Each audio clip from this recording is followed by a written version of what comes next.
I haven't really done it that much, but I try to do my politicking through my horn mostly, and I think that's the better way to do it. But you have to be welcome, you have to be considered a good person, that they'll take you, who's got the best attitude, right?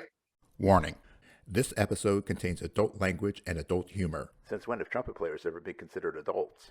If you are easily offended by these types of conversations, consider switching to the oboe. Welcome to the Trumpet Gurus Hang podcast. I'm your host, Jose Johnson. My guest for this episode is Walt Johnson. In the world of lead trumpet players, Walt is a true Superman. His stellar career has spanned 6 decades and has given him the opportunity to lend his prodigious talents to two of the biggest names in the history of modern music, the chairman of the board, Frank Sinatra, and the king, Elvis. His method book, Double High C in 10 Minutes, still tops sales charts, and his newest book, Low Gear, High Gear, is destined to become another classic.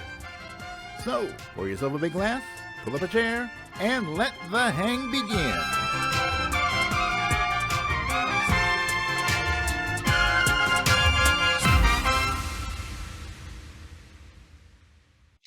Welcome to this episode of the Trumpet Gurus Hang, and I am joined by the legendary, the legendary Walt Johnson. Not only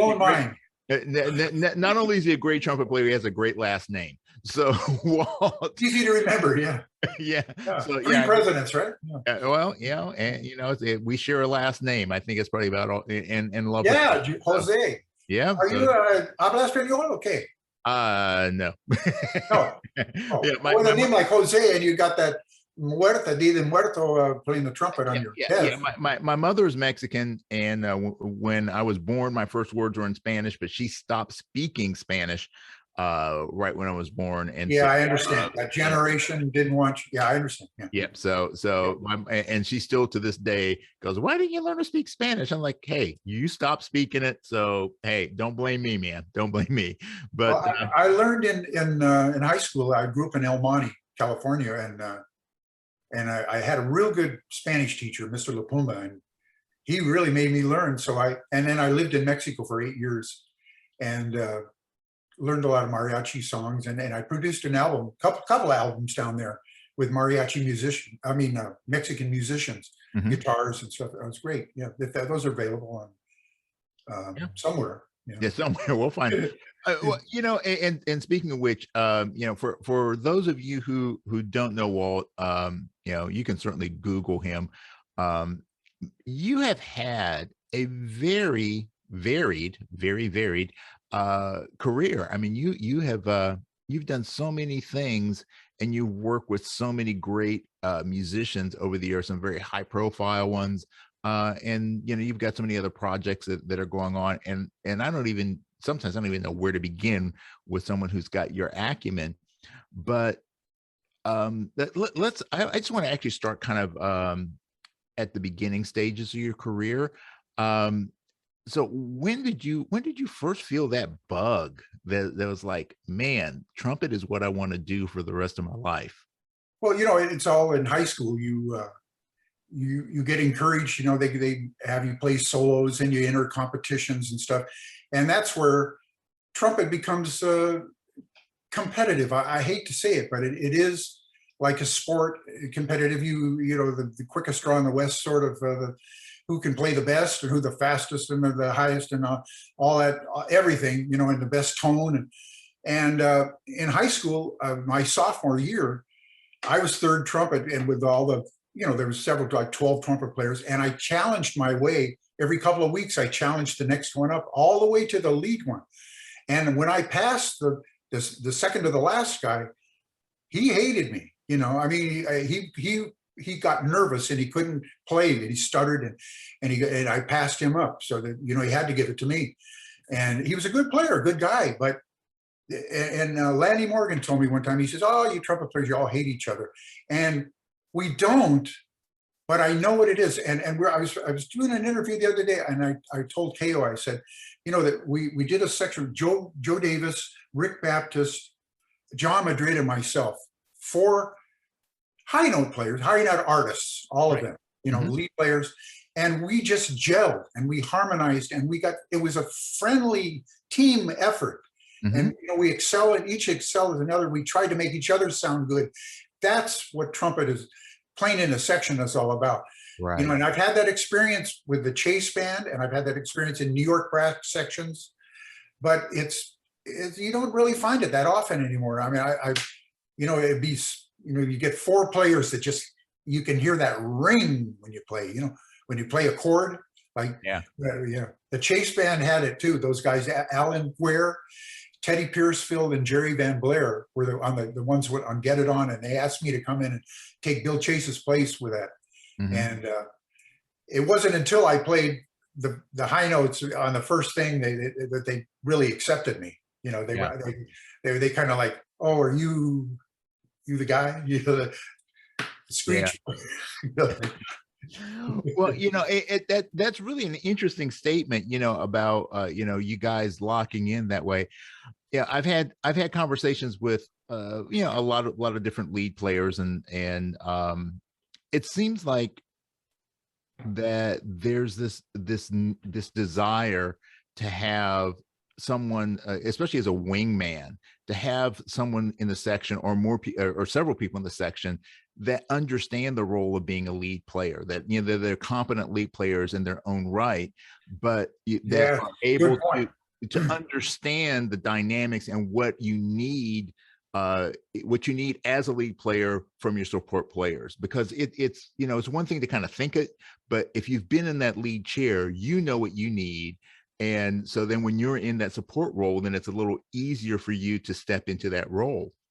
So good point. No, it's a good point. I played literally with 100 when I traveled with Frank Jr. and Elvis and all these. I was in a different city and we picked up different bands, and I was, the lead chair, we had to have a rehearsal. And I noticed the right away, the guy sitting next to me, what his attitude was going to be, and I tried to straighten them out, but some of them were just like, wanted to prove themselves to me by playing over me.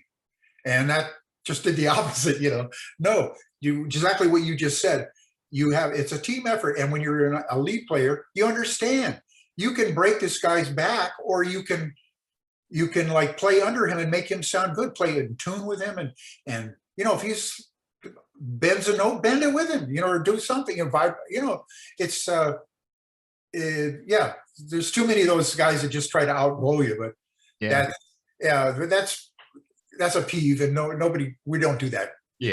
And I think even beyond that too, there's a certain thing. I mean, the style, obviously that's a big thing, but I mean also it's the sound. It's like if you get a group of really solid lead type players playing together, man, you can get this sizzle out of the section. That ring. And speaking of that, I just got, I know I'm going to shift gears into my Colicchio. This was the horn that I played on all the Chase and the Elvis and like in 7 gears in Las Vegas and all this was like from 1968 to 1998. So 30 years I played this horn. It wore out, and it's a tire patch. This is a leader pipe over this leader pipe. But I started to play this again. Yeah, I just had it overhauled. Carlos Morales, I think, did it, and he did a great job. And it's just a great trumpet. I'm loving it. Anyway, and it's got what you're talking about, that ring, that I'm not gonna. But it's got that real warm, brassy sound. And you can, and I noticed today when I was playing, I can really make it. I can hear it above the band when you're playing lead, and you want that Conrad Gozzo thing. I believe in that Conrad Gozzo for a lead player. And everyone else should be just a little under. No matter, and if he comes down, come with him. But it's just rare to find players like that. But it's a sensitivity toward where you really want to sound good or you want to compete. And whether it's sports or music or anything, I definitely buy into the team concept, and that's when things always got my feathers ruffled, if you will. Like with all-star teams, all-star bands. Oh yeah. Everybody's trying to fill their stat sheets. Everybody's trying to outshine the other person, instead of hey, let's let this guy get the spotlight for right now. Let this guy's got the hot hand. Let's let him do it, because the win is more important than me looking good. Yeah. And I think sometimes, like in sports and in music, that it's too easy to get caught up in the ego side of things, and make it about me instead of we. Oh, you have to have an ego. You have to have an ego to play trumpet. I mean, that's given, especially because it's a loud instrument, and there's no such thing as a closet clown. Right. I like that. It's so, but and nobody's perfect, and I think perfection is a clam, but anyway, I like being creative. I like creating things out of nothing. I tell the story. I was crossing Sunset Boulevard, and on the way to Dick Clark salute show, and I dropped my reunion blues bags on the Sunset Boulevard on the crossfire, and I picked them up and kept going, and I got there, and my second valve went down on this trumpet. This is the same trumpet. Okay. The second valve wouldn't go down, and I was like, oh man, I had to play this whole thing. I said, somebody's got to make a better case than this, So I started spending money on research, and I came up with the cases, and for 30 years I made cases. I had a case factory. Right. Yeah. And actually, it's one of the things that I wanted to talk to you about, is how you got into that, because the first time I had ever seen or heard of a Walt Johnson case was actually not a trumpet player, it was a sax player. And they're very popular among sax players, really. And it's like, wow, this is really cool. And then it's like, Walt Johnson. Yeah, it had to be a different Walt Johnson. I love to tell the story when I went into Rayburn Music, and I was just joking around with it. I said, you got any of those Walt Woodward cases here? And they said, you mean the Walt Johnson case? And I said, well, what is the best case you got here? They were trying to sell me the Pro Track or something, And I said, well, don't you have those Walt Woodward cases? The Walt Johnson case. They said, they're a little pricey, and they're a little heavy. And I said, well, are they any good? They said, oh yeah, they're supposedly the best. And I said, well, you better say that. And they said, why? Because I'm Walt. And they didn't believe me. They didn't believe me. I pulled out my wallet. I had to show my driver's license, Oh, that's great. Yeah. But they were expecting some old guy in a tie or something. I don't know. Right. So it was a very practical experience that brought you to that point of researching to make cases. So that, I wanted it for myself. I wanted to make a case, but in order to do so, I had to buy so many 100 pounds of aluminum. I had to buy all this. I had to get, and then find out how to bend that stuff, and it was a long road. And now this guy in Nottingham, North Carolina. His name is Brian Curry.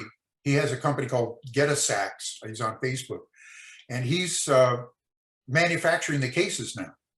And right now there's a supply chain problem with getting aluminum, so he's waiting for that, and it's just it's dragging out. But we're hoping that by this end of this year we'll have those cases out again, including the single trumpet and tenors, and some others, I hope. Awesome.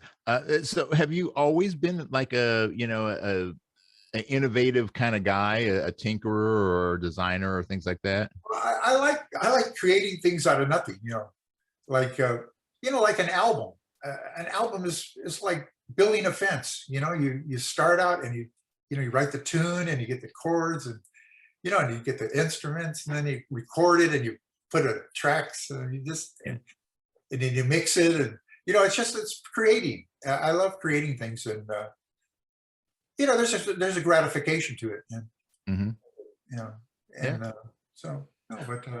I have no complaints about I could quit trumpet today, which I'm not going to, but I could, and I feel like I've done enough. Yeah.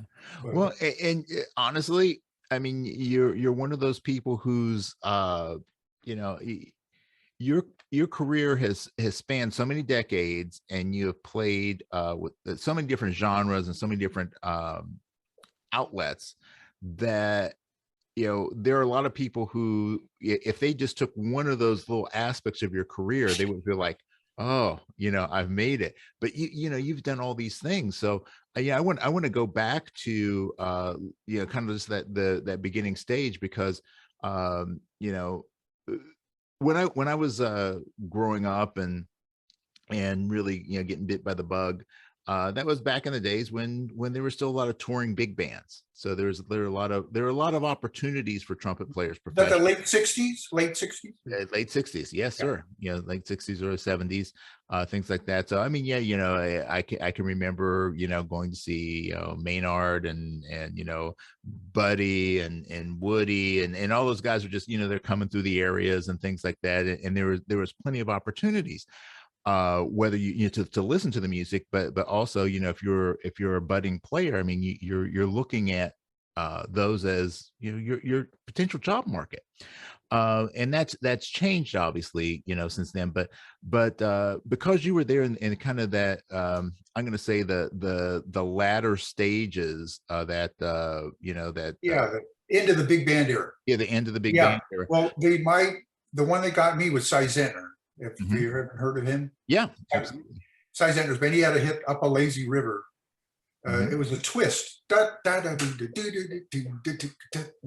And I was playing lead trumpet at Los Angeles City College, and there was a trumpet player there that was fourth trumpet on Cy Zentner's band, and their lead trumpet player, Billy Chrisman, I want to say, or something. He got a cyst in his gum or something, couldn't play, and they needed a player, and they just bang, there I was, still wearing white socks, and Well, that was cool back then. and no, it wasn't. The Frankers, they used to call my shoes the wing tops. Oh, okay. And geez, I was from El Monte, man. I was square, man. But I was going to City College, and I was playing lead trumpet there. And so they said, I get a call from Milt Gaynor, and I was sitting at the dinner table with my mother and father and my sister, and I go to the phone, and it's this guy Milt Gaynor, and he says, I hear you can do the Jingo Kiss Off. At the end of the Upper Lazy River, there was da da da da da da da da da da da, a little kiss off. Do you remember that on the record? I think it was Arnie Tchaikovsky on the actual record recording, but Jingo, I heard Jingo do it live. Mm-hmm. But anyway, they wanted me to play lead trumpet. I couldn't believe it. I get on the bus and I got the book. It says first trumpet. I mean, I was like, wow, and it paid $200 a week, and they wanted me to stay on. And the first question Cy asked me, he says, how are you with the draft? And I said, well, I'm 1A. So you know what that means, right? Yeah. I can take you at any minute. He says, Right. don't worry, we'll get you out. Right. So he had me go to all these different draft boards and register. I was in Syracuse. I was in God knows where, different cities. And he went in even one time with me to tell him that I was a necessary part of his orchestra and not to take me. And he backed me up, but he got me out for 8 months. And we were in Las Vegas, and right up on the stage, the marshal came up and handed me the greetings from the United States, President of the United States. And because I was delinquent at all those other places, they took me that day. Oh, and there I was at Fort Ord, out in the cold, shivering. They cut all my hair off, and everybody looks different when you go in there, but when you the next day, everybody looks the same. Yeah. Yeah. Yeah, but I made it. I'm talking about it, but that was tough, man. Yeah. That Army for 2 years, and I got in the band, and that's a whole other story. I don't know how much time you got, but it's a real interesting story. But we've got as much time as you've got, my friend. Oh man, I was in Vietnam, and I go to Vietnam, and I get orders in Hawaii, new orders, while I'm on my way to Vietnam. And I was prepared to go to Vietnam, but I get new orders that said I was infantry, not trumpet. You know, I was sent there as a trumpet player, but not because there's 14 division bands and one army band in Vietnam. So I get to Hawaii, and they issued this new order, and I look and it says infantry 11 Bravo or something. It means, you know. So I threw those in the trash can as I was getting in the plane, and I get to Vietnam, and I'm standing there, and the sergeant comes up and he says, "Where's the orders you got in Hawaii?" And I said, "Oh, I didn't get any. I lied," you know. And he says, "Well, everybody got orders. Where's yours?" I said, I didn't get any. And he says, "You got any old orders? What's your MOS, my military occupation specialty?" And I said, "It's O2B20 trumpet." And he says, "You got any orders to prove that?" And I had my old orders. And he looked at it, he goes, "Well, we'll have to get you in a band." So every day for 2 weeks, here I'm in Vietnam, it's like 96 degrees, 96% humidity, guys fighting over ice cubes, and just like all this weird smells and bugs, and you know, and so for the first 2 weeks, I was line up 3 times a day and wait for my name to be called, and they never called it for 2 weeks. And I'm waiting and waiting, and in the meantime, I had to pull details, pick up paper around the fort, and like load trucks and cook bacon, peel potatoes. I mean, it was just that. Finally, they called my name and report to the First Air Cavalry Division Band in Phuc Vinh. You know, so I take this helicopter all the way. They drop me there, and the guys had been hit by the Tet offensive the week before. Oh man! And they were all like, the morale was like really down, and it was a miserable band. It was like, I mean, the guys were, I'd say, college level at the best.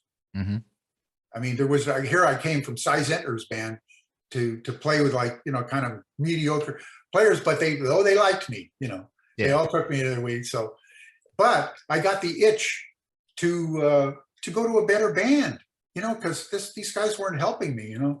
Right. And so I put in for a transfer, and the captain of the division, he said, "You know, there's only 2 ways you get out of the air cavalry." He says, "You either die or Diros. That means you serve your entire year, or you die. Those are only 2 ways. But I'll give you your 3-day pass if you want to go audition for the band." And he did, and it was amazing. Man, I went down there, and I played an actual gig at the Vietnamese American Association in a library. And I swear, man, I played perfect. I played everything perfect for lead, and I nailed everything. And the sergeant comes, he goes, "Don't worry, we'll get you in. We'll get you in, don't worry." And I said, "Well, they saying I can't get," and he said, "Don't worry." So they had connections. They pulled some general, got to sign some connection. And here they put me through detail. I go back, and they knew that, because I was excited, you know. They kind of knew about it, but their official order hadn't come down yet to me. Right. And they had me doing stuff like, "Hey, move these rocks over here. Okay, now move them back." I'm not kidding. And where's your shine those shoes? Here we're in the middle of the jungle. Hey, where's that shoe shine, soldier? And straighten your belt. Like harassment stuff, you know. And I really felt it. And after a month, I remember they drove away, and I was in charge. Of course, they handed me this crumbled up piece of papers. It was a month late, my orders to report to the U-Survey band in Saigon. So, Benoit. So that's how I got into the good band. And in that band, there was Tom Salisbury, who's the conductor for Melissa Manchester now. I mean, and a brilliant musician, and another guy that played with Harry James, and another guy that played with the New Christy Minstrels. And, you know, I mean, it was like an ace band. Larry Lippold was in there. And just, so I was like, that really helped me, because when I got out, I was ready to go back with Cy Zentner, because they tell you, you get your job back, you know, when you're drafted. You're supposed to get your job back. That was part of the deal. And so I go to Cy Zentner in Las Vegas after I get back from Vietnam, to make a long story short. And he says, "Oh, I'm happy with the trumpets I got." But he gave me 2 weeks in the Blue Room at the Tropicana with Julie London, and he featured me in a high note solo, Ebb Tide, and people's ears perked up, and I got about 5 offers, and I took the best one, which was playing at the Landmark in the house band. For a year I did that, and then from there it just like, when you're in the right place at the right time. That's what it's all about. Just like being in that City College when Joe Hackney got me in Cy Zentner's band. I was in the right place at the right time, and that's how it's going to happen for young musicians. And I'm sure for you too, if that's how your career has happened, you've been in the right place, or knowing the right people. Yeah. Well, yeah, there is definitely a lot to be said for that. And yeah, there's a definition of luck that I love. And it's luck is when preparation meets opportunity. Yeah. And that's the thing. There's so many people that are doing the preparation. I could think about like when I was in college and even today, knowing a lot of kids that are in school, and they're in the practice room and they're grinding it out and they're putting in the hours, but they're not making an effort to go out and make connections with people. They're not doing the things to get themselves known and to get themselves noticed and to network and things like that. And then there are other people that are doing the networking, but they're not doing the practice. So, you've got to find that you've got to do both. Well, that's why I say it's luck, which is being the right place, right time, knowing the right people. And I compare it to a roulette wheel. Okay, if you're going to play roulette and you put a chip on every number, one of those numbers is going to come up. So I compare it to, I don't want to name any names, but there's a certain trumpet player that very successful in his career, and that's how he did it. When he played for an act, he went up to the conductor and he said, "Hey, if you ever need something, here's my card." And I mean, that's the important people. I haven't really done it that much, but I try to do my politicking through my horn mostly, and I think that's the better way to do it. But you have to be welcome, you have to be considered a good person, that they'll take you, who's got the best attitude, right? Yeah. Absolutely. Yeah. That's a big one. And that's actually a common theme, in the conversations I've had with the different guests on this podcast is, the general consensus is that, you need to be a good person if you want to have a good career, because I remember my high school band director said to me, and this is stuck with me throughout my life, is I said, your talent will get you the gig, but it's your personality that'll keep it for you. And, have you heard this one? Here's your purpose, is to play the right note at the right time and get along with everybody. I like that one too. They go on right on the same line, right? Yeah. But that's a true, especially when you're dealing with some of the personalities that you have to deal with. I mean, obviously, we all know that trumpet players can be a difficult breed, but you also, when you're like with your career, that you've worked with so many iconic artists, and when you're working with someone like a Sinatra or an Elvis, as a trumpet player, you've got your trumpet your trumpet fans are going to be following you, but you're in a support role to that person. And when they're stars at that level, there's a level of protocol that has to go along with that. So I mean, how did you manage dealing with your position of being the lead player for some of these historic and iconic artists?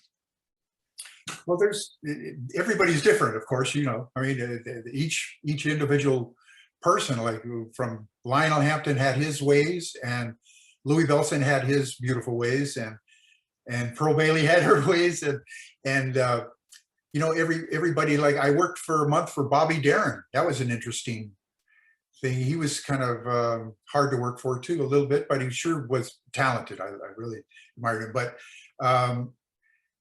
Yeah, with Frank Sinatra, he was a private person. So, and I was warned that to not, like I told you, not to go near him too much, and I did my politicking through the horn.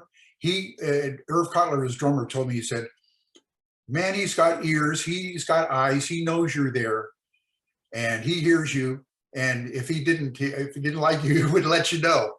And I remember in Lady Luck, they call you Lady Luck, bop. And then I went, they call you da da da, bop. And then the third one is a high E flat. You're supposed to like hit on like grabbing a dime with your butt, bop. And I bleoped it, and he turns around, he goes, you sure about that? So, and then of course with Elvis, I had a solo behind him with It's Now or Never, and like a Spanish mariachi solo, and I messed it up one night. I bleoped it or something, and he turns around and he wipes his face with his scarf and threw it at me. Of course, it only went about 3 feet or something. Joe Guscio picked it up, handed it to me. Yeah, so. Yeah. But that was Elvis, and it was a job like you can imagine, but it was just being in the right place at the right time, knowing the right people, and being able to produce keep it up, when you get the job, be able to keep it going, Yeah. And that's, and loyalty is another thing, Mm-hmm. I think I messed up on Harry Connick's band when I sent in a sub because I had a previous obligation to do a clinic. And when I got back, he didn't really treat me the same.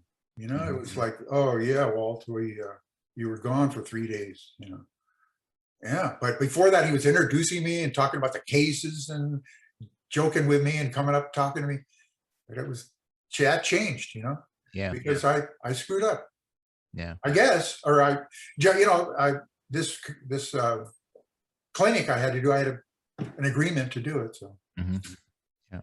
Well, like when you're talking about playing Luck Be a Lady and playing It's Now or Never, I think when I think back to that period of time, Sinatra was and still to this day is one of the most recognizable artists. You hear just 2 notes and you go, that's Frank, and you'd be surprised how many people don't know who Frank Sinatra is nowadays. Wow. Yeah, I was just talking about that last night. Yeah, well, I guess they all know who Elvis is pretty much. Yeah, it's a different America. Yeah, but yeah, definitely. I'm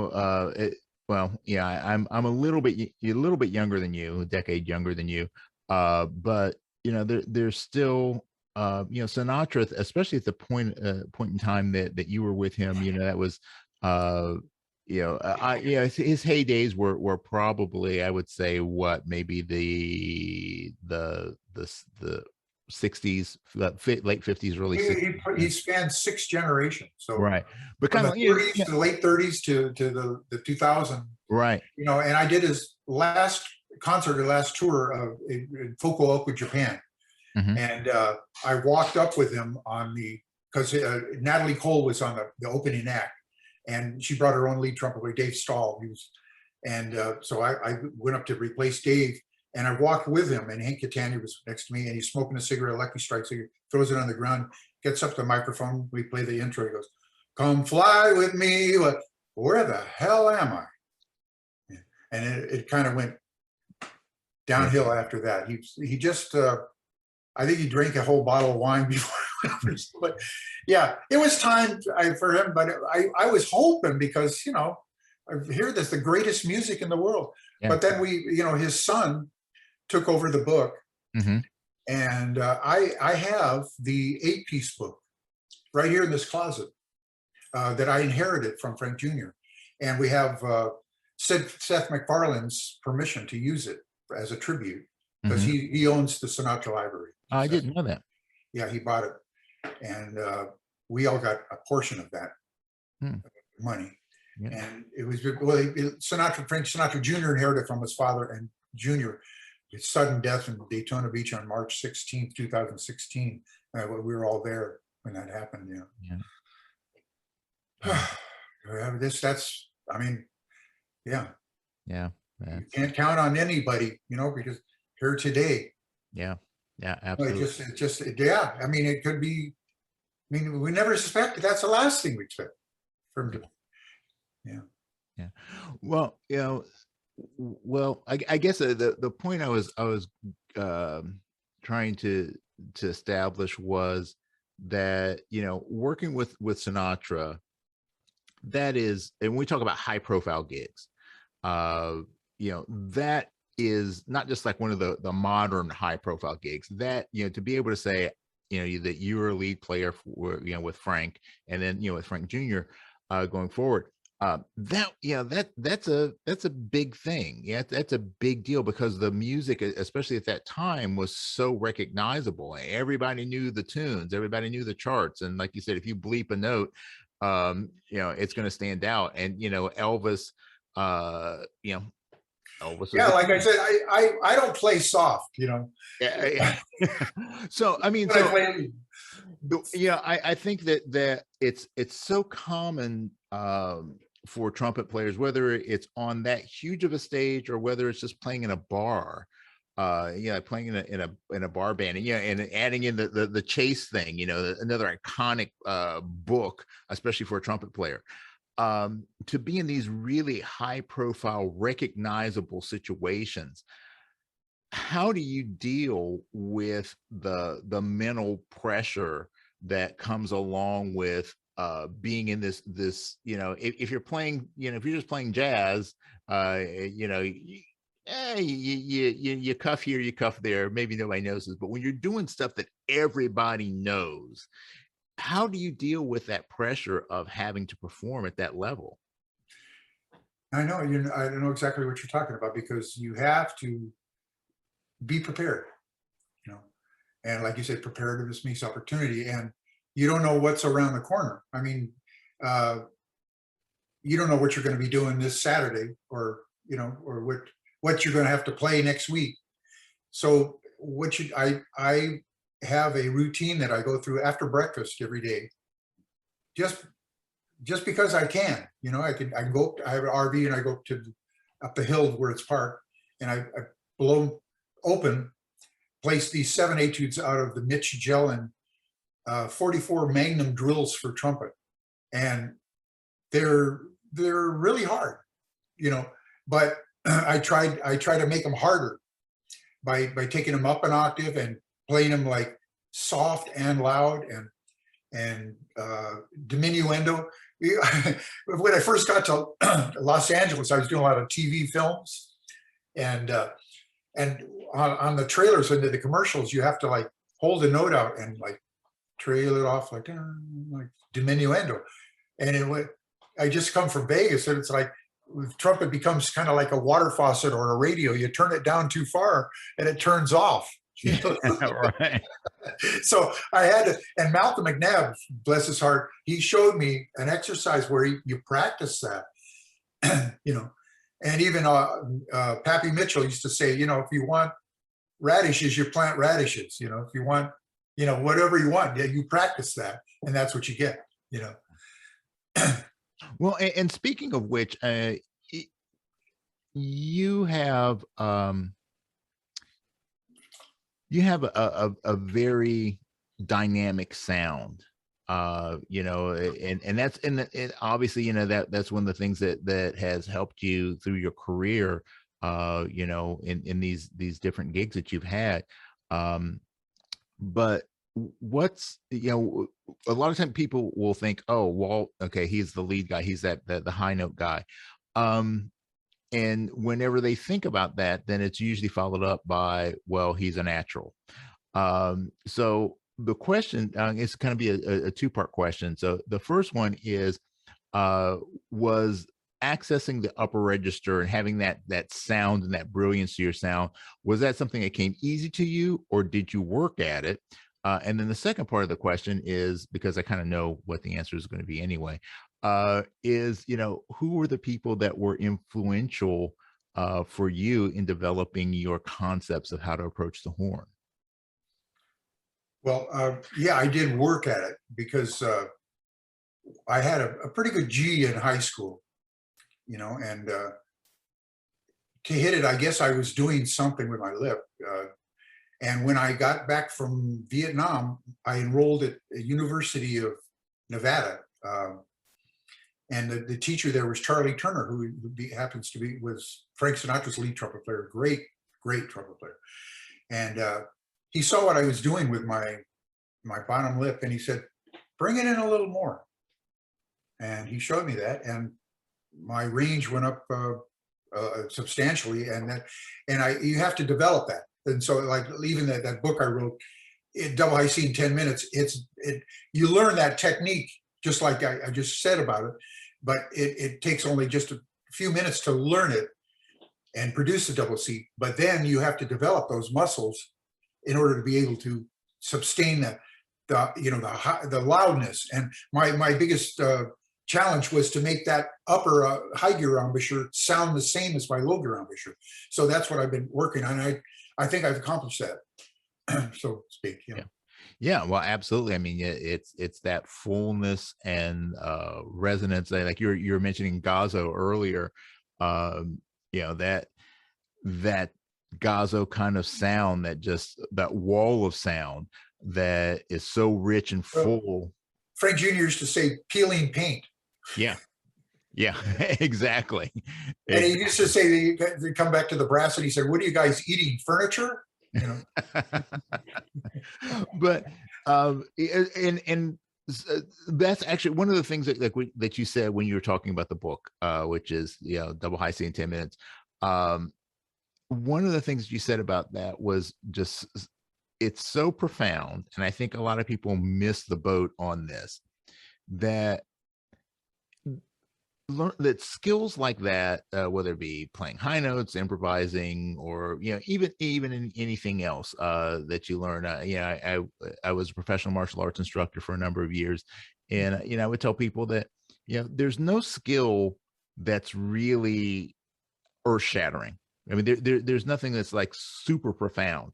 It's all really simplistic, and you can learn how to do it in just a matter of moments.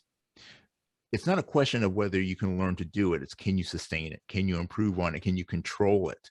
And I think that's the thing, is that a lot of times people look at a skill like playing in the upper register of the trumpet as being one, people that look at it as a holy grail, I think, and put a little too much pressure on themselves to do it. But they make it more difficult than it needs to be in terms of the mechanics of it. But then they're looking for this magic bullet that's going to give them not only the note, but it's going to give them the control and the sound and the endurance, and it's all going to happen immediately.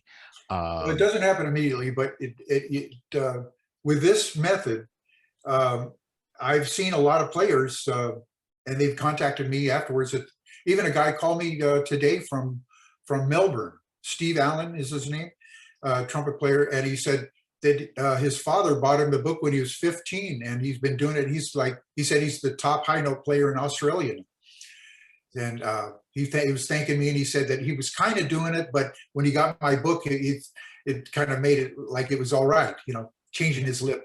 So, I'm encouraged. And when I first wrote the book, I went to SC with John Thomas, was a professor out there.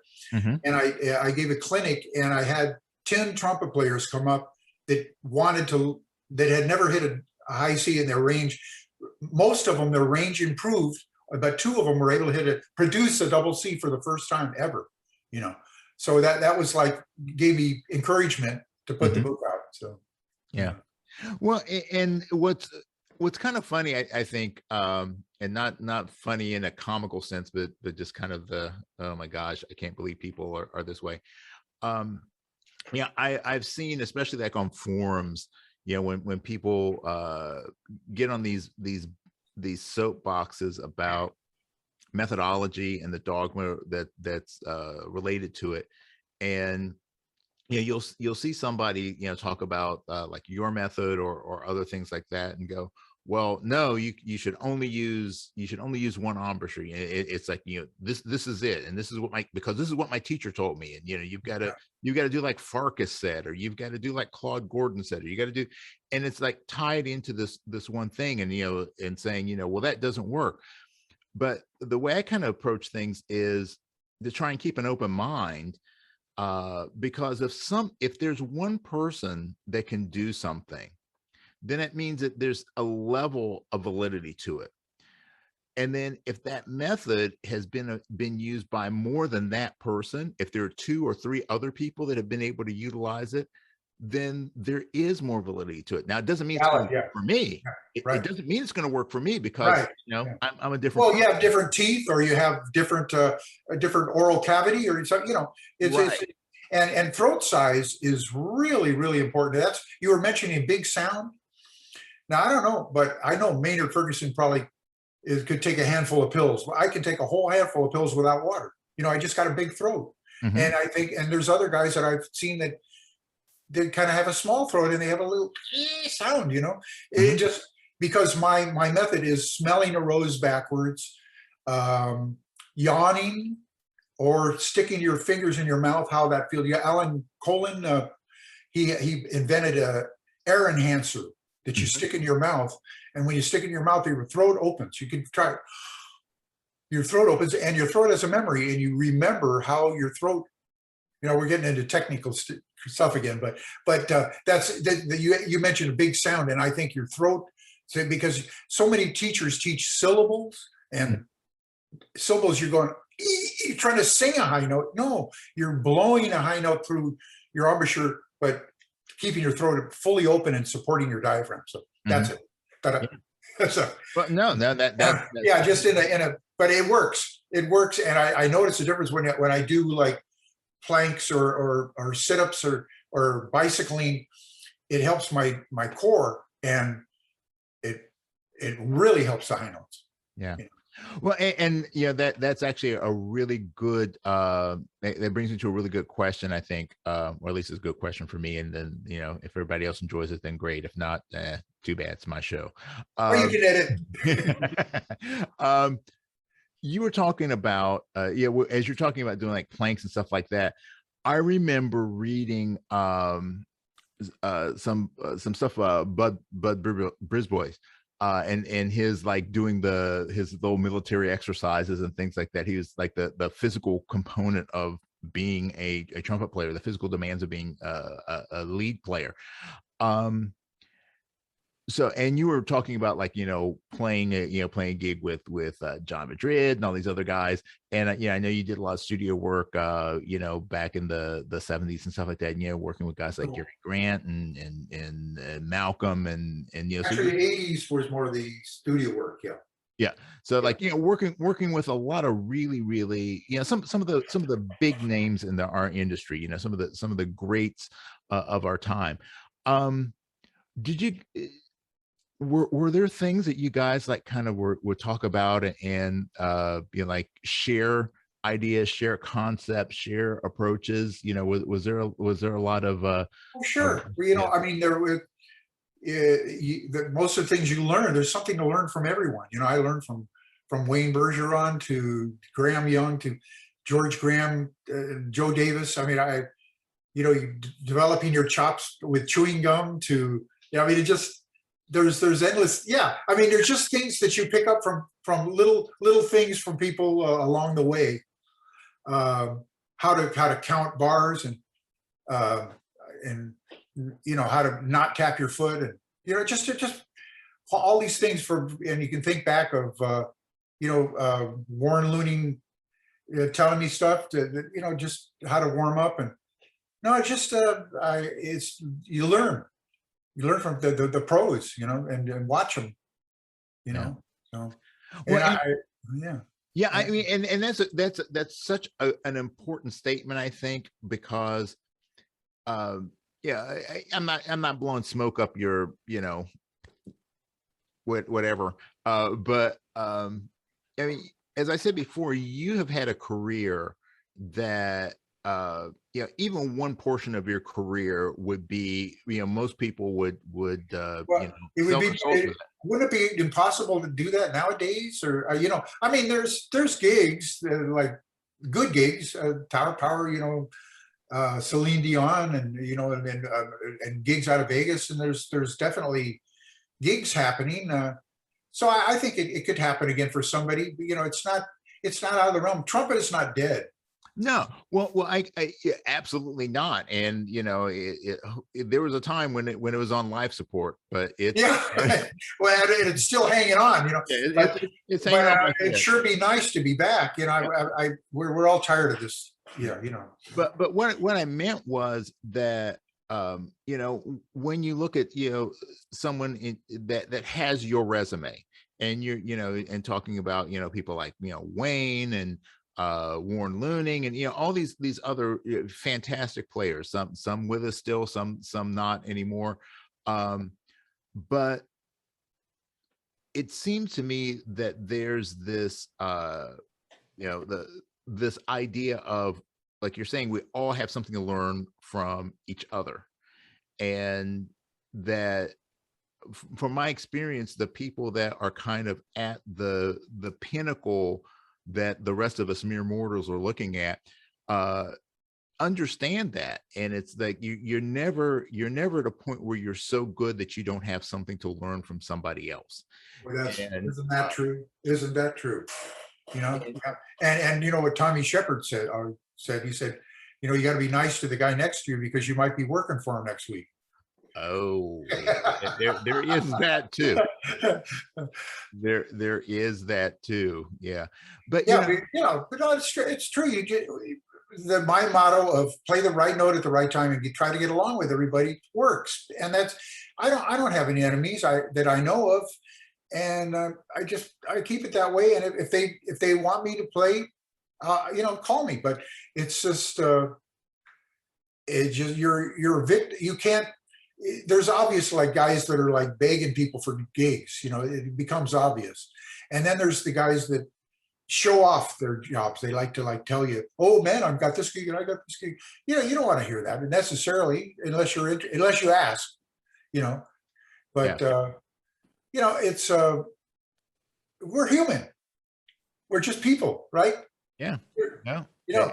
And I'm sure that, what's that mindfulness secrets? What's that about? That is my book. That is a book that I wrote a couple years ago. And in a nutshell, what is it?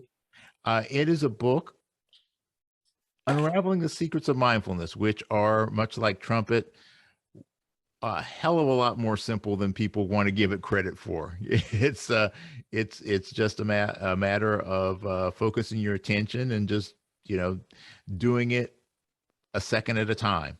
It's the practice.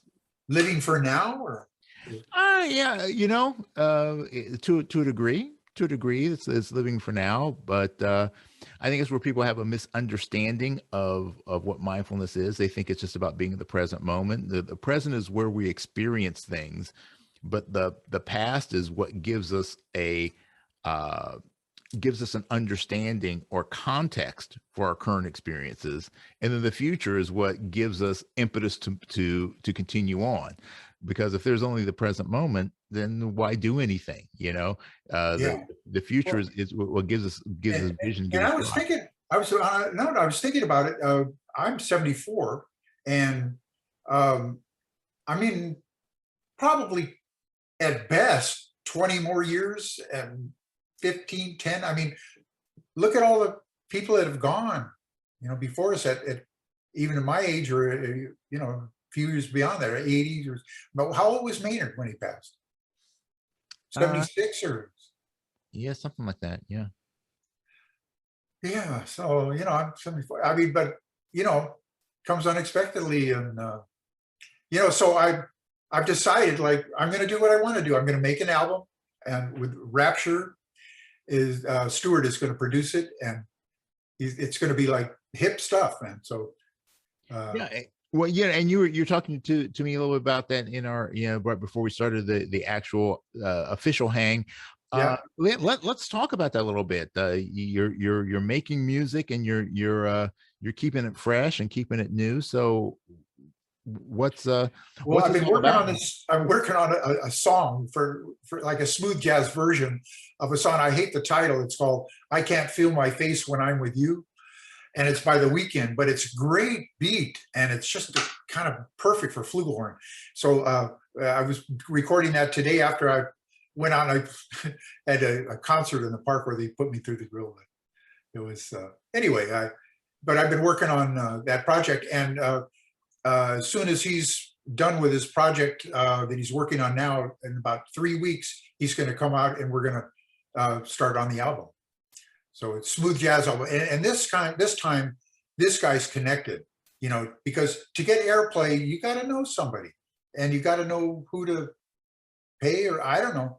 It's just he's connected, so and he knows the right path. And you need somebody like that, knowing the right people, being in the right place at the right time, knowing that. And Rapture, this Stewart, is an amazing guy. He used to produce Aaliyah, and he's been nominated for Grammy a couple of times. So yeah, he's got his own band. Yeah. Awesome. So I mean, I'm looking forward to it. I'm really excited about, because the Sinatra thing I've heard, and I have the book right here in the closet. I said. And I have a real good Sinatra impersonator, Henry Prego. He lives in Palm Springs. And we just it hasn't happened yet, and we got an 8-piece book. It's very bookable, because of the size, and it sounds like, I don't know if you've heard it on Facebook. We put out Clear Day. We put a version of it with the 8-piece. Did you hear that on Facebook? I did not hear that. I have to look that up. Yeah, check it out. It's with Henry Prego. He sounds just like Sinatra. Yeah, and it almost a little looks like him, but we got the original players in the band to do this video. So yeah. Anyway, but I can't wait for people to Sinatra. So I'm going to do my own thing. Why not? Yeah. Sinatra's been done. I guess it's been done, and people, but I'd like to make a living. Yeah. Well. Yeah. That always helps. Yeah. Oh yeah. Money. Yeah. Yeah. Well, I guess you can't make enough, Yeah. Well, and we were talking about the book earlier too. The Double High C in 10 minutes. That was published. When back in was that in the late 70s or early 80s? Yeah. Well, in 1980, because we had a musician strike, and during that strike, 6 months or whatever strike, I wrote this book, just try to get some money back. And I guess I have got the money back. But Tim Quillen, about a few years back, Quillen Publishing in Vancouver, he took over the book, and he sent me and you can go on his webpage and look at the most sales of every book that he's got. And he has well over 3,000 published method books.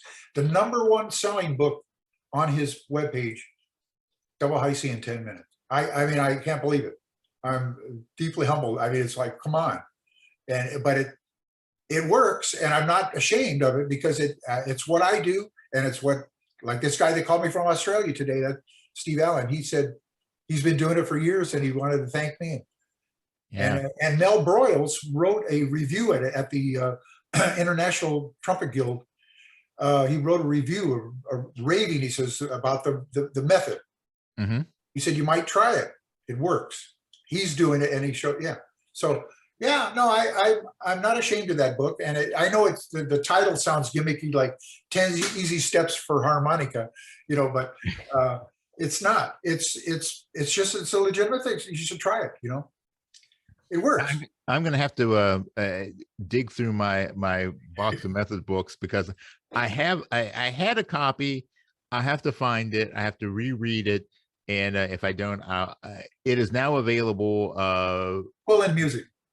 Quillen, yeah. Yep.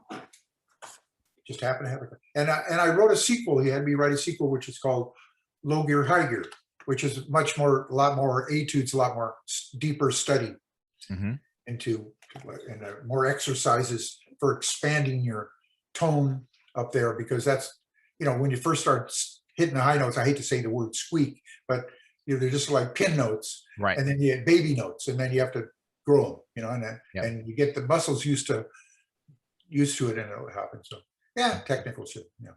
Well, it's good that you are still creating, and that. I have to, and I have to. What? Without that, you're just mind numb. Like your mindfulness. Yeah, yeah. You're without mindfulness. Yes, exactly. Yeah. And so that, and I think that that's good advice for anybody in any respect, that we a lot of times we set goals for ourselves, and we have ideas what we want to accomplish in our lives, and it's real easy to kind of want to rest on your laurels at some point and go, okay, well, I've done enough. And I've had points in my life where I've set goals, I hit the goals, and I kind of have that little lull, like, well, what's next?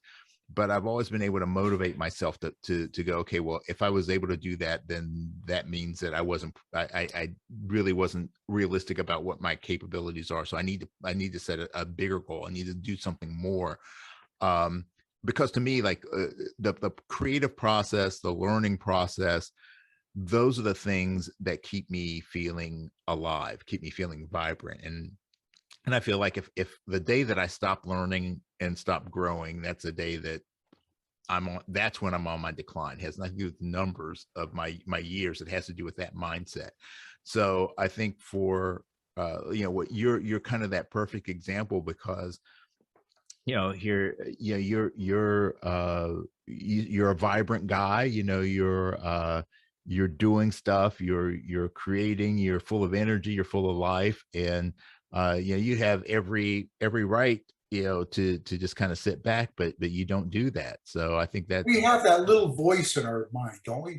We all have it, and I love the Spanish speaking people at the factory that in Mexico, they say cada cabeza de un mundo, and it's true. Everybody's is in their own little world, so you tell yourself what to do, and just along your lines, some things you start creating, and you don't feel creative. You just go on to something else.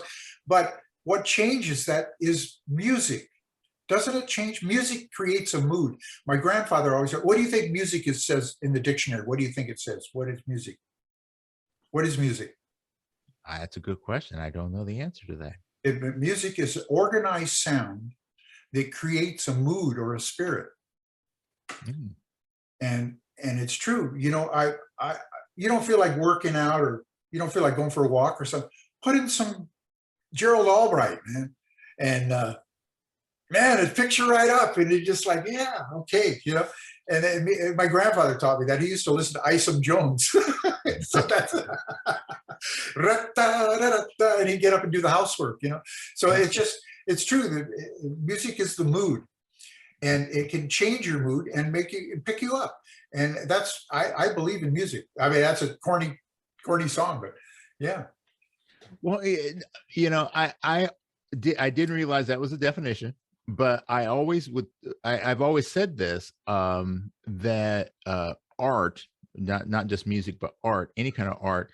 I believe that the fundamental purpose of art is that it's a way that the artist can take their intentions and their emotions, and they can use some other format to express those thoughts, intentions, and emotions to an audience of one or thousands, to replicate that same feeling in those other people. And it will affect other people in different ways. Mm-hmm. Some people don't like rap music, and some people don't like smooth jazz. They say it's not smooth and it's not jazz. I disagree. I love smooth jazz. It's what I look at music as you're tuning on the radio, and you scan, and what makes you stop at one? Because it's got a nice something that's chromosome friendly, Yeah. Yeah. Well, and I think like for music, and talking about trumpet, specifically, sometimes it's real easy to get lost in the technical aspects of things. Now granted, technique is important. I think the technical facility is definitely important. I think range is important. I think all these things, they're ingredients that make a great trumpet player. But I'm also a firm believer that you can have the best technique in the world, you can have the best range in the world, but if you don't have good feeling, if you don't have good emotion, if you don't have a pureness of expressing, a clarity of your intention, that no matter how good your technique is, it's still not going to be music. It may be a good exercise. It may be interesting. To me, it's almost like a circus act, but it's not going to be real music because it's lacking that emotion. It's you're saying something. Music is a language, and you're speaking a language, and you try to say it as best as you can. Sometimes, if you're limited by the technique of it. So my advice to what you're saying is to over prepare, to be prepared, like we're going back to that preparedness, and always stay prepared, because when you're able to create, that'll give you more facility to do so. You'll be confident and in your technique enough that you can play anything you want, but everybody has a different style and a different feel and a different background, different anatomy, for throat size and all that, like we were talking about, and a different sound. I mean, I hear a different sound Arturo makes, and I hear a different sound that Doc Severinsen has. They all have their unique sound. Maynard had a bigger sound, and so there's a uniqueness to our sound and our creativeness and our technique. So you have to get all those working together to get. It's complicated. Trumpet, unfortunately, is a daily chore, man. It's people say, I used to get home from a 6-hour double session, and I'd have to go out and practice. And well, I hardly had anything to play all day. You're just sitting there making money. Yeah. So speaking of which, what does a typical day for Walt Johnson look like? In terms of your approach to trumpet, your practice, what are the things that you work on a regular basis? Well, I've taken the 44 Magnum drills for trumpet by Mitch Jelen, which is a book available online, and I play 7 of those a day, and I try to take things up an octave at the end and just make it harder. And I've never really been able to make it through without any pain, and it's okay, because that's the idea. I want to hurt a little each day, because it's like weightlifting, if you don't, no pain, no gain. I believe that on trumpet. It's just my style of playing. I want to be able to keep up, the hard playing if I can. But at the meantime, I think I have a good style on just low note playing too. I have to play those kind of solos too, and play under people. I try to be a good section player, and it's very versatile. I try to do jack of all, master of a few. Yeah. And musical chameleon. I mean, I'll play mariachi jobs or Chinese funerals. Yeah. Yeah. Well, we talked earlier about that concept of like having multiple lead players in a section, and knowing knowing your position and knowing what you would want. So let me ask you this question: What does Walt Johnson want from supporting cast? If you're coming in playing a lead book, and you've got people that are coming in, what are the things that someone could provide to you that would make your job easier? Because I think a lot of times people don't understand that. They don't know how to be in that support role, and they can't read the mind of a lead player all the time. So, as your wish is that the guy next to you will be a good lead player, and that he will be a good second player too.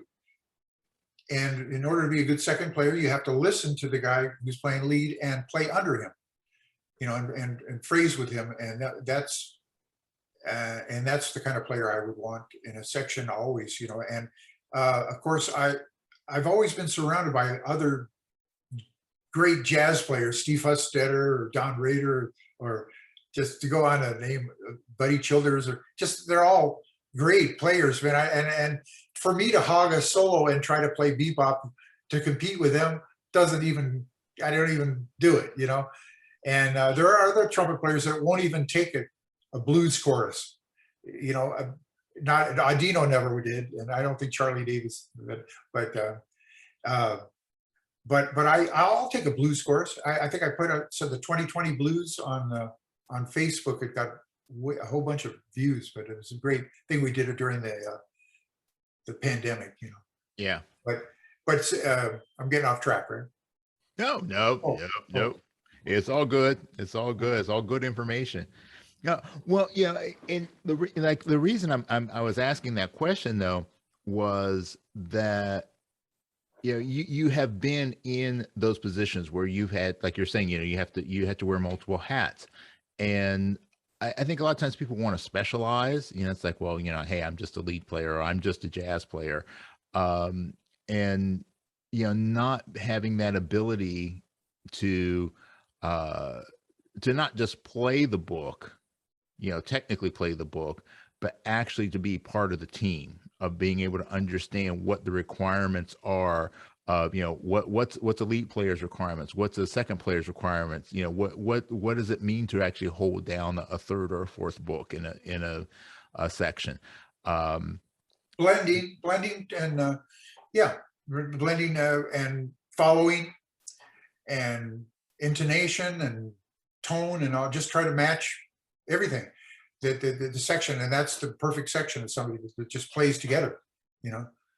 And no, I've experienced that a lot. It's a great feeling, you know. It's fun. I still get fun. It's still fun when it's right, and you're really blowing. But it can become work. Mm-hmm. You know, I mean, when you're out in the sun, you know, and your back of your legs are getting sunburned, like today. Man, I complained. I said, hey, my legs are getting sunburned. And the guy brought back his hat to put down there, and it kind of helped a little. Yeah, playing those Maynard charts out there in the sun. Yeah, he made it second. Okay. I don't want to talk about that anymore. So, yeah, that was fun. Yeah, I nailed the double beat, so I was happy. Yeah, there you go. Yeah, there you go. Yeah. at the end of the day, that's really all that matters. Yeah, you know, I have the mind of a trumpet player too, you know. So yeah, I mean, everybody's thinking, why should I try to cover that up? You know, I played Maynard's Rocky today. Oh yeah, did you hit the beat? Yeah. Exactly. That's funny. Yeah. Well, you know, gosh, man, Walt, I could talk for like hours over some of this stuff. Well, maybe we'll hang again or something, you know. Well, I know I got hundreds and hundreds of stories over the years, and I every once in a while people bring them out of me, you know. Yeah. And, well, we do have 3 segments that we have to get through before I can let you go. All right, and they're gonna cover 3 different kind of concepts. The first one is segment we call Sound Off, and this is sponsored by my good friend Michael Barkley at Barkley Microphones.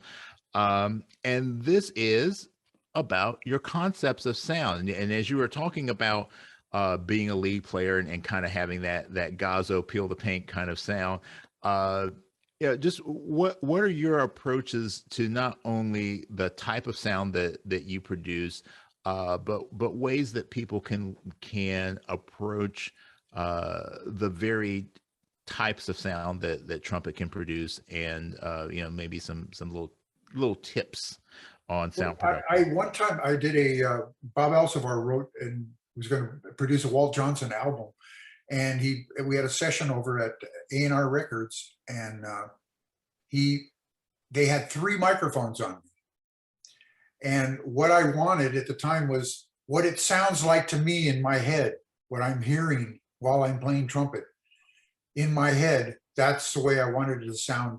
And they were able to mix those between the 3 microphones and get that balance. And it sounded really fat and edgy, fat, and warm. Those are good adjectives, and that's what I go for. And of course, when you're playing TV films, I had to have a dark sound. And I remember going into Bob Reeves' mouthpiece guy, and Doc Severinsen was in there. He's always in there. He was, and and I asked Bob. I said, "Can I try out some mouthpiece? I'm doing a lot of TV films, and I need a darker sound.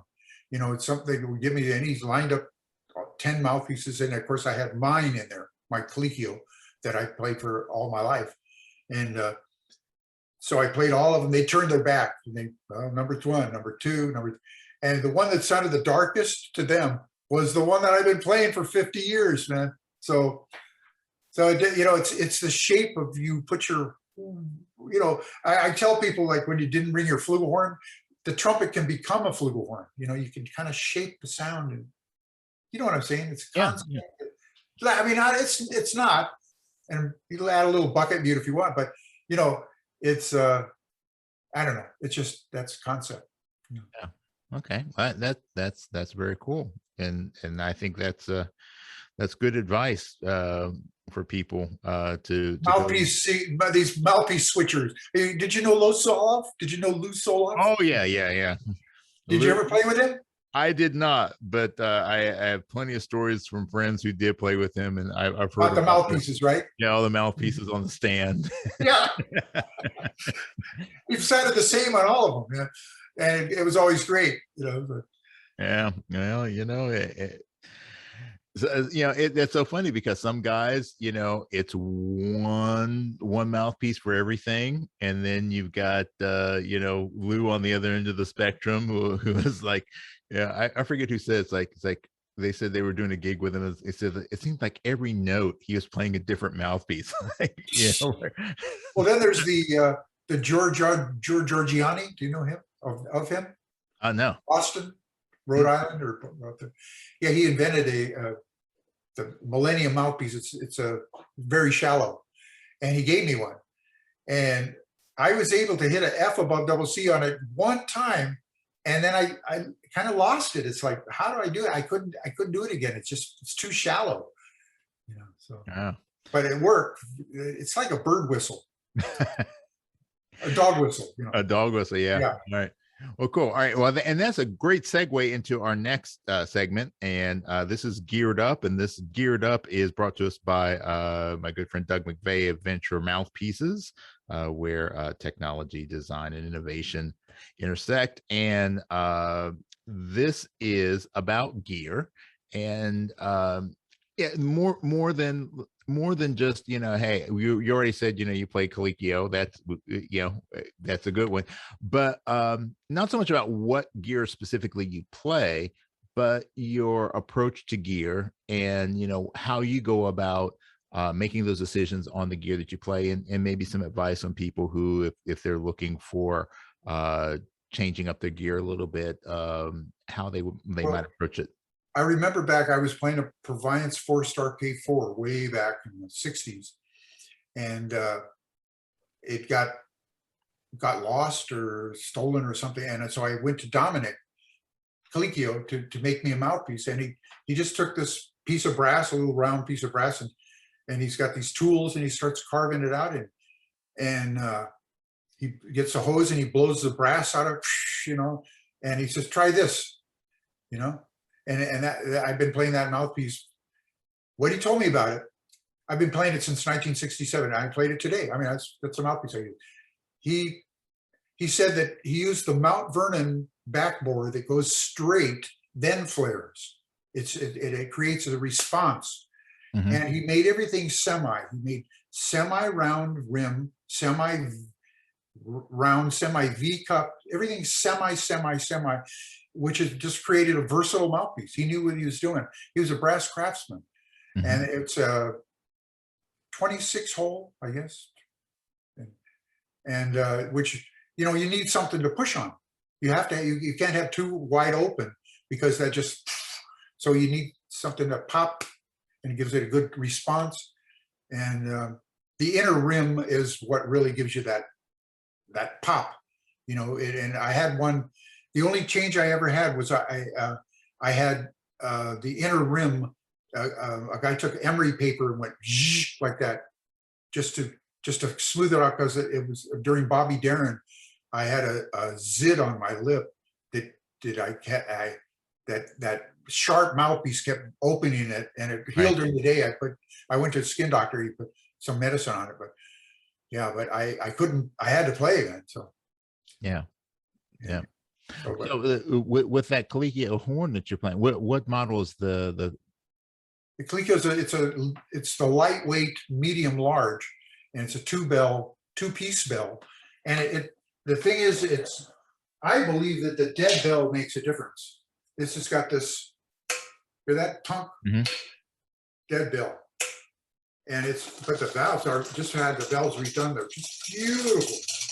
And it's got the compression.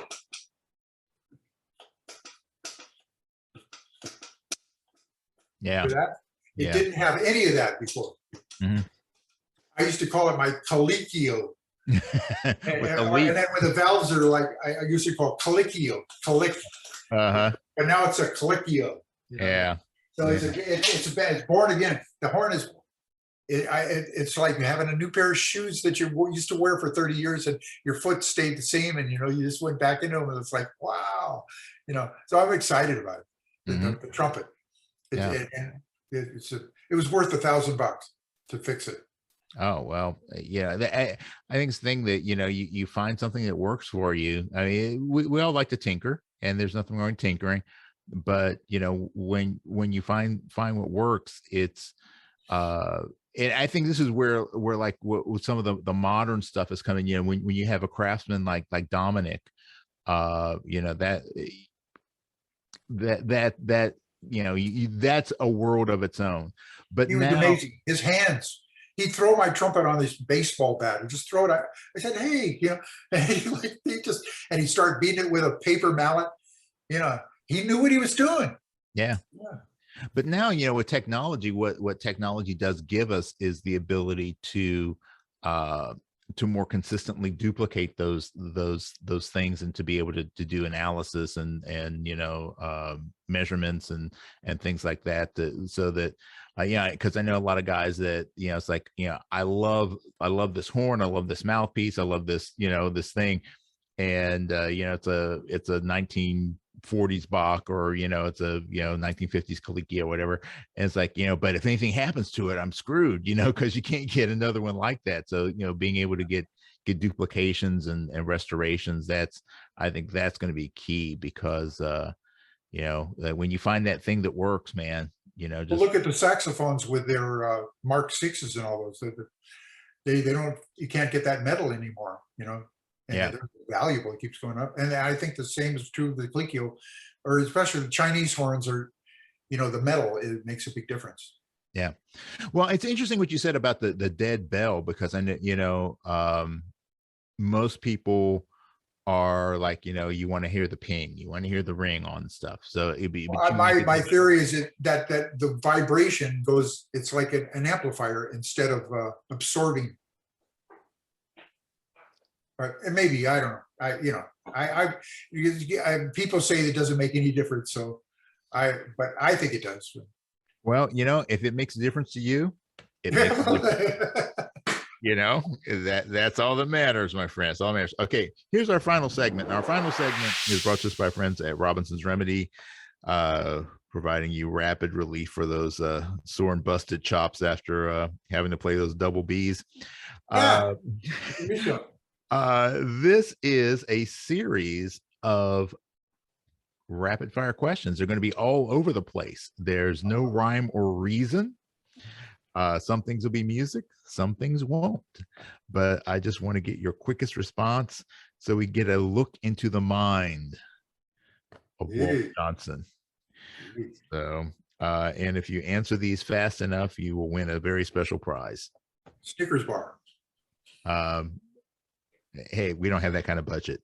So I went for jury duty, and the judge, before we go in, he says, if anybody can guess my middle name, it was F was the initial. He says, there's a special prize for you. And here's like 50 people in the room. And under my breath, I just said, Ferdinand? And he said, who said Ferdinand?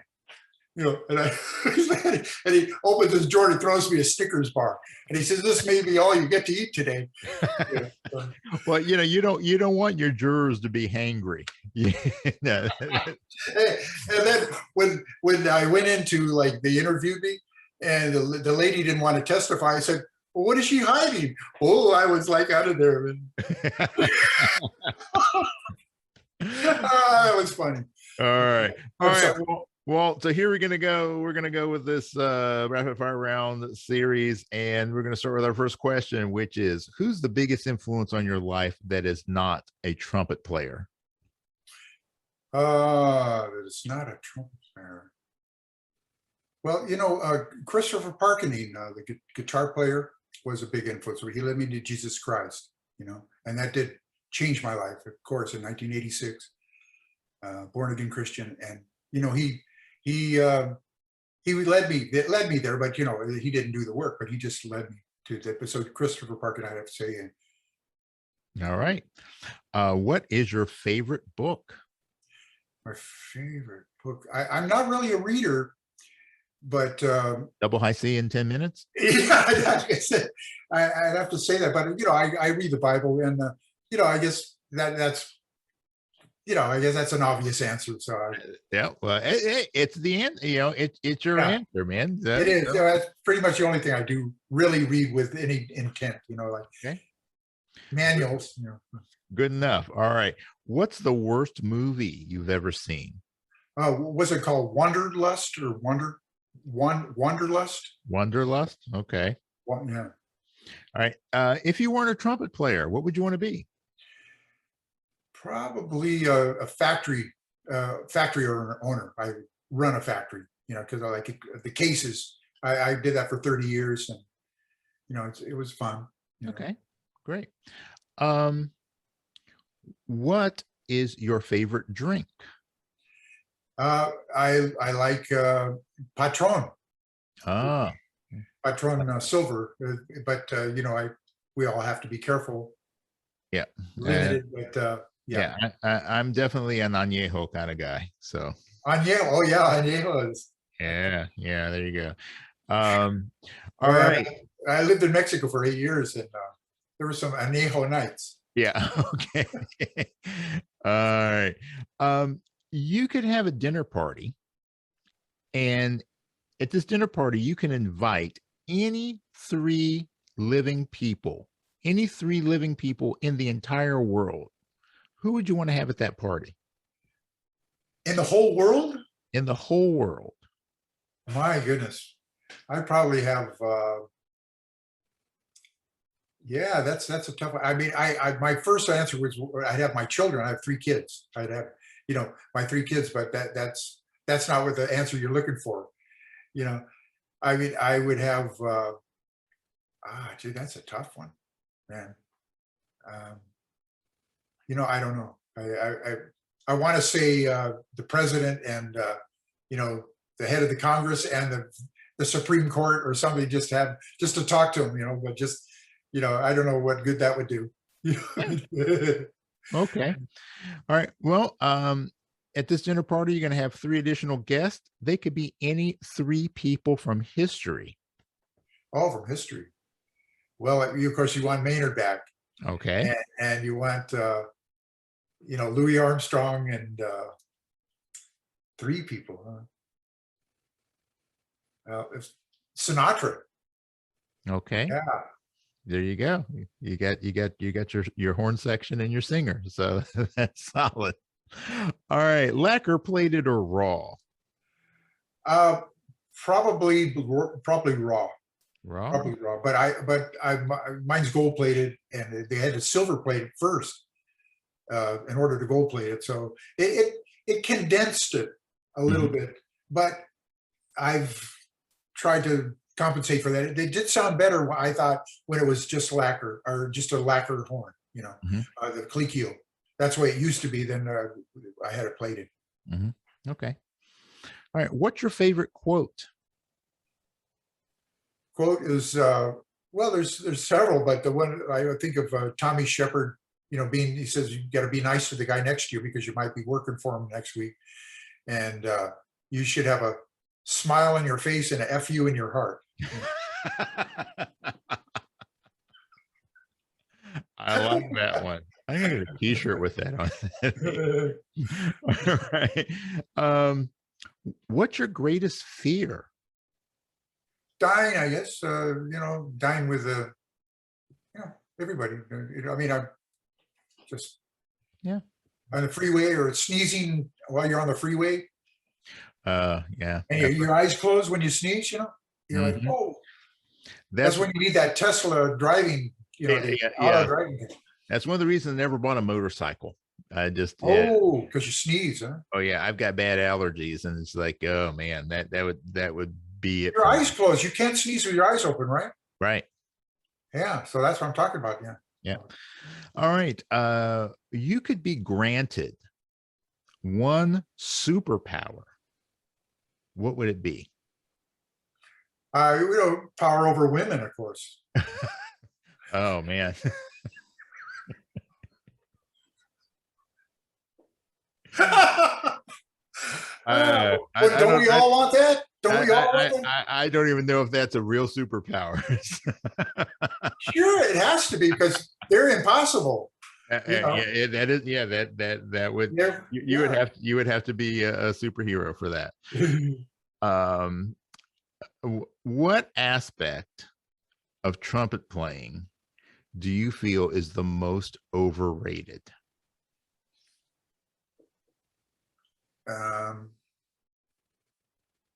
I'd say the fast bebop.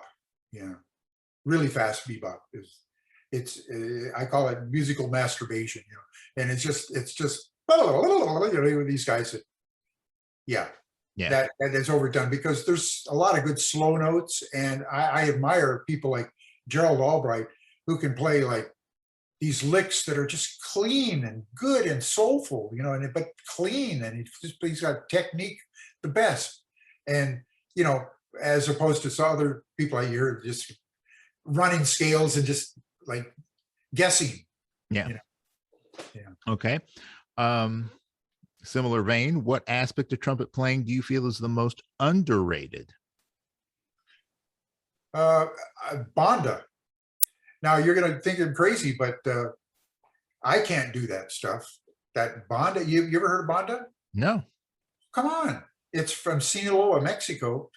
And it's like they wind up, they've got 3 trumpets, 3 clarinets, 3 valve trombones, a sousaphone, who's the star of the show, and 3 drummers and a vocalist.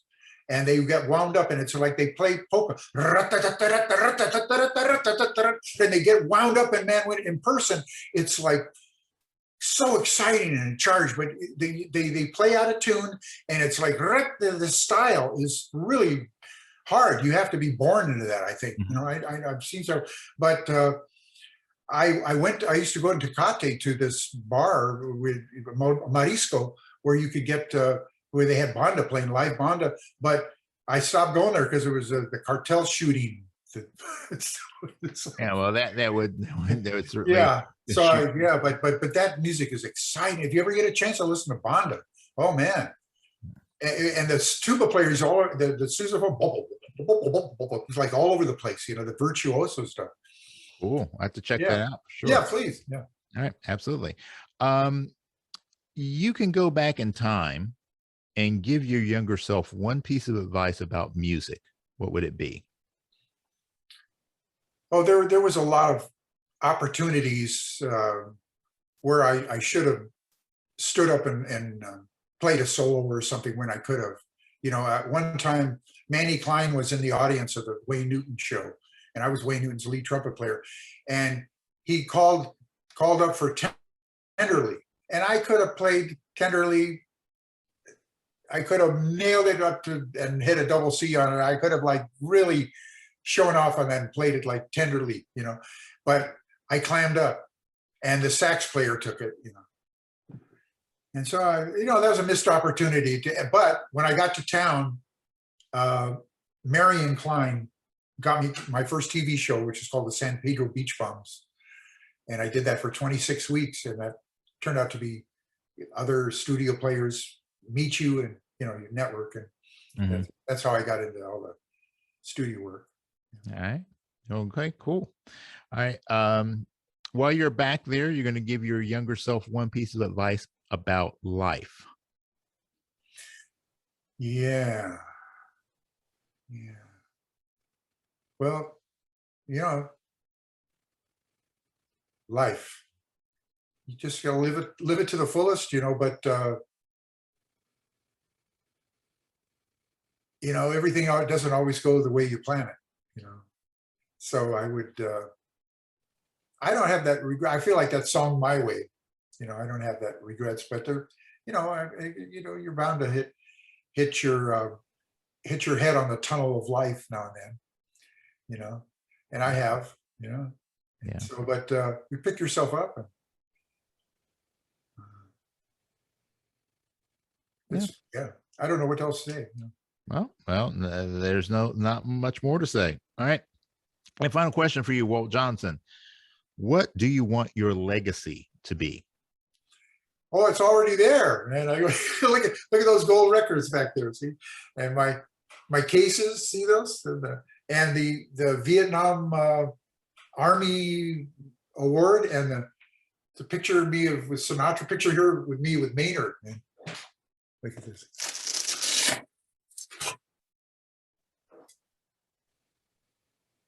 Nice. And he signed it. Do you know what Maynard and Pete Condoli's first name was? Walter. You do. You're right. Yeah. They were Walt's as well. Yeah. So he signed it, Walt Maynard Ferguson. So to Walt. To Walt. Yeah. That's cool. Yeah, absolutely.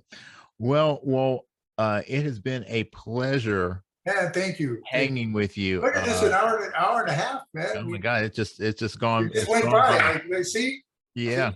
I mean, like you said, yeah, you got so many stories, I'm sure, that would just be so educational, inspirational, scary, maybe in some cases. But well, you want to hear just when I was like playing high notes in Vietnam and in the Green Line, and there were some natives, a bunch of, they started. I was playing up high like scales, and they came over, and every time I'd hit a high note, they go woo woo. The whole crowd is like woo woo.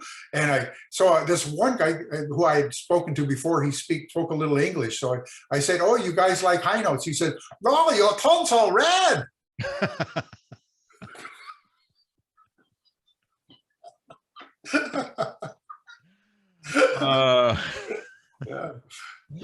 Oh well.